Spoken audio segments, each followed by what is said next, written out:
Hello, my name is Robert Grasso, and I am the lead technical game designer for Odyssey Games. And I made a racing system, uh, a checkpoint-based racing system, um, and I want to show you how to set it up. It's very modular.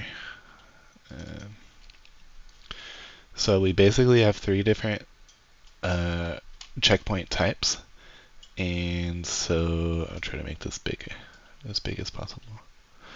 And so all you have to do, I already have it set up in here, but um,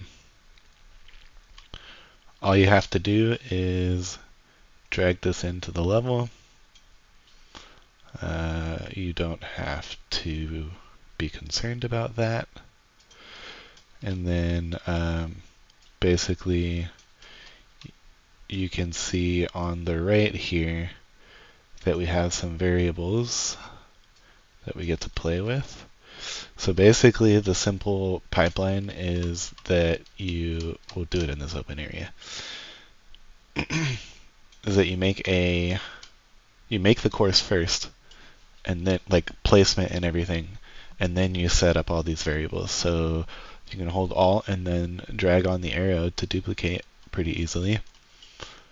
And so we have a timed, that one, and that one's a timed rotator and booster. That's what's supported right now, is the types of checkpoints that we can have. And so I'll have one for a start and a finish, and then I'll have one for each of these checkpoint types. So that's going to be 5 of them actually. So I'll keep going this way. And we'll just do it in a straight line to keep it showing off. Although there is a feature that we will use to show the arrows. There are arrows that are made visible when the checkpoints turn on as you're passing through, and the arrows are pointing to the next checkpoint. So you see we have a variable here called nextCP, and so an arrow on the right, an arrow is generated for each one that you add here. So we have these 5, and so I'll set this one to the start, and then I'll set these 3 to be bodies. And so you set it here. It says start, body, or finish. And so these 3 are bodies, and then this one is a finish. And then all of these gates need to know what the finish checkpoint is, except for the finish. And so you could click the eyedropper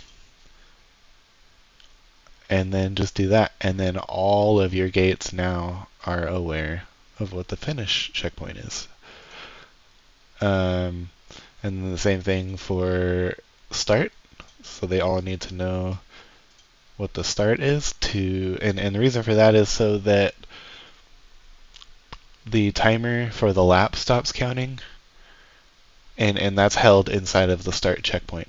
But it's also so that the lights come back on when the lap is finished for now. This is meant for a single player experience as it is. And so when you do one whole lap, all of the lights on the other, all these green lights, well, I guess just this one now because that's the start checkpoint, turn off, except for the start. Anyway, so we want them all to be aware of which one is the start.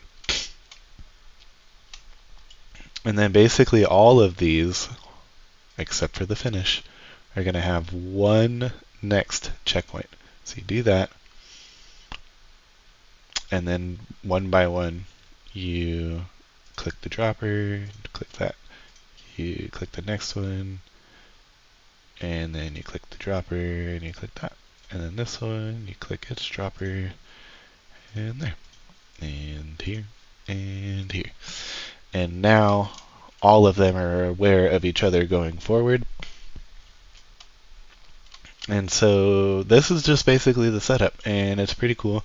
We're not playing with the other variables here, the three icons, timed, rotator, and booster. These are all down here. I'll do a little test flight right now just to show you what we should have, or what you should have if you're following along.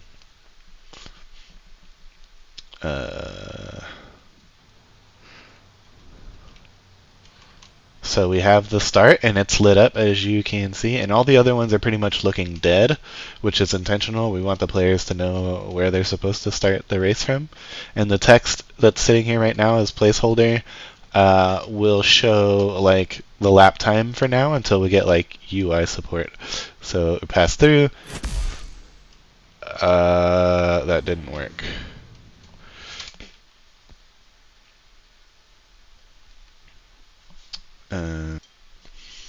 Okay, so I found the problem. It was because the start checkpoint didn't have the next checkpoint assigned to it, so we'll do that, and then I'll hit play.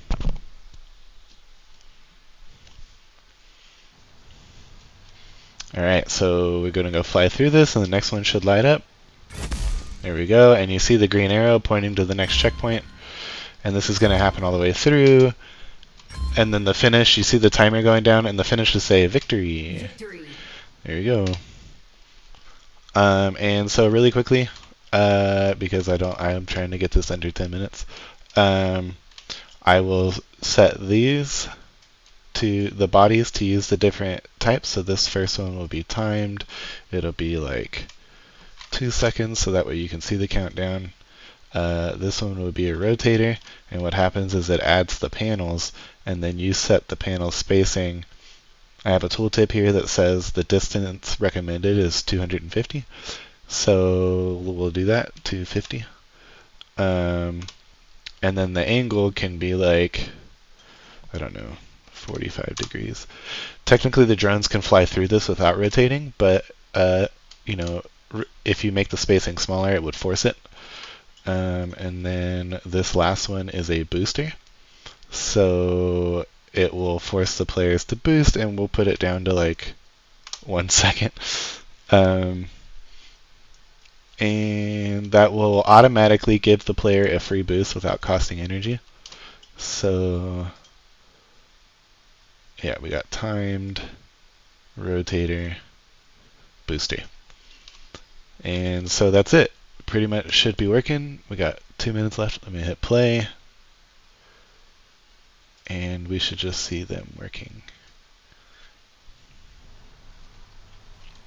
Oh, and then the icons tell you what the next checkpoint's going to be. So this one is not timed, but the next one will be. And then when it fails, you get to start all the way over. It resets the entire track. And that's what's cool about the timed thing. And it took 2 seconds to fail this course. So go through. We got the timer. We got the rotator. We got booster, which is automatic. And it just sent me into the wall. But yeah, that boost at the end didn't cost any energy, and that was pretty cool. And you decide here on the bottom right how long that boost lasts. But yeah, that's pretty much the system. I made it to 9.5 minutes or so. Hope that was helpful. And good luck in your future endeavors.